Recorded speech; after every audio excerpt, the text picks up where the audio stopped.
Kifungu cha 242 cha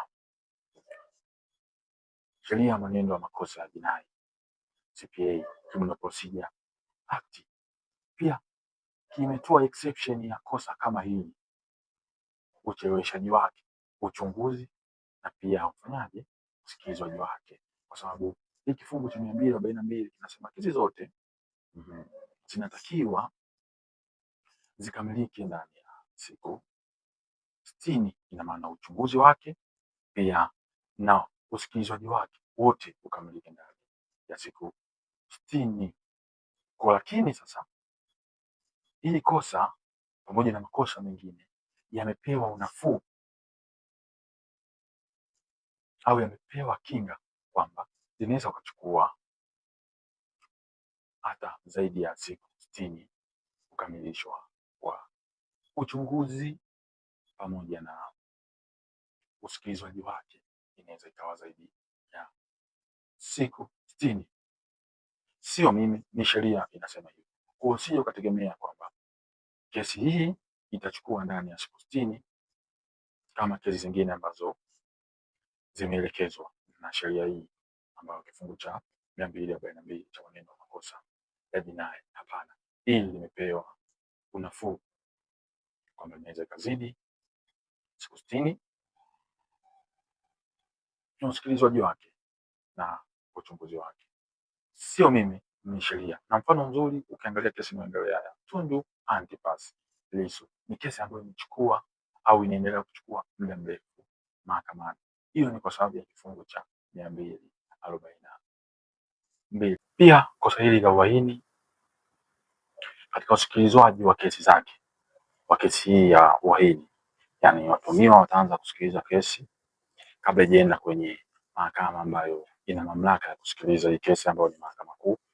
Kwanza itaenda kwenye usikilizwaji wa awali ambao utafanyika kule kwenye mahakama ya hakimu mkazi, kama tulivyoona kesi ya Lissu ilipoanza, ule ilikuwa usikilizwaji wa awali, au wengine wanapendelea kusema ni uchunguzi wa awali, kuchunguza hii kesi kwamba je, ina uwezekano kwenda kujaribiwa au kwenda kusikilizwa kule Mahakama Kuu, ambao ni mahakama ambayo ina mamlaka.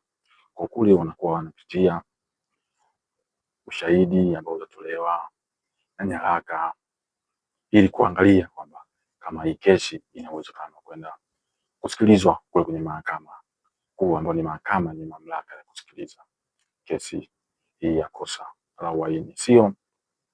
Sio tu kosa hili la uhaini ambayo inaenda kusikilizwa au inaenda kusikilizwa kwenye usikilizwaji wa awali wa hii kesi.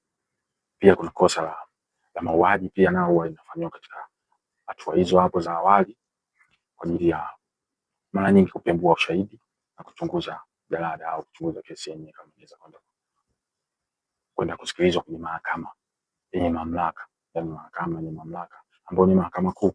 Kwa hiyo kesi imepitia huko kwa uchunguzi wa awali au kwa hatua za awali, baadaye sasa ndio itapelekwa kusikilizwa kwenye mahakama yenye mamlaka ya usikilizwaji wa kesi ambayo ni Mahakama Kuu. Ndio mahakama ambayo yenye mamlaka ya kusikiliza hii kesi ya uhaini au ya mauaji na kesi zingine ambazo zote kesi zimeenda kwenye masuala ya capital offense, yote huwa yanasikilizwa Mahakama Kuu. Kwa hiyo ndio hivyo. Kwa hiyo mshtakiwa kama utakutwa na shtaka la uhaini, ujue kwanza katika usikilizwaji wake utaenda kusikilizwa katika usikilizwaji wa awali ambao ni mahakama ya chini, wengi tunapenda kuita subordinate court, lakini kwa mfano kwa Dar es Salaam kesi inapelekwa hakimu mkazi pale Kisutu, na baadaye baada ya kuona inafaa kesi itapelekwa Mahakama Kuu kwa ajili ya usikilizwaji mkuu, yani usikilizwaji kamili, kwa sababu huku kuna procedures zitafuatwa ndogo ndogo ambazo kuna zingine ambazo haziwezi kufuatwa. Kwa mfano ukiwa unasikilizwa kesi hii ya uhaini kwa mahakama ya kimkazi, mfano Dar es Salaam pale Kisutu, mshtakiwa hawezi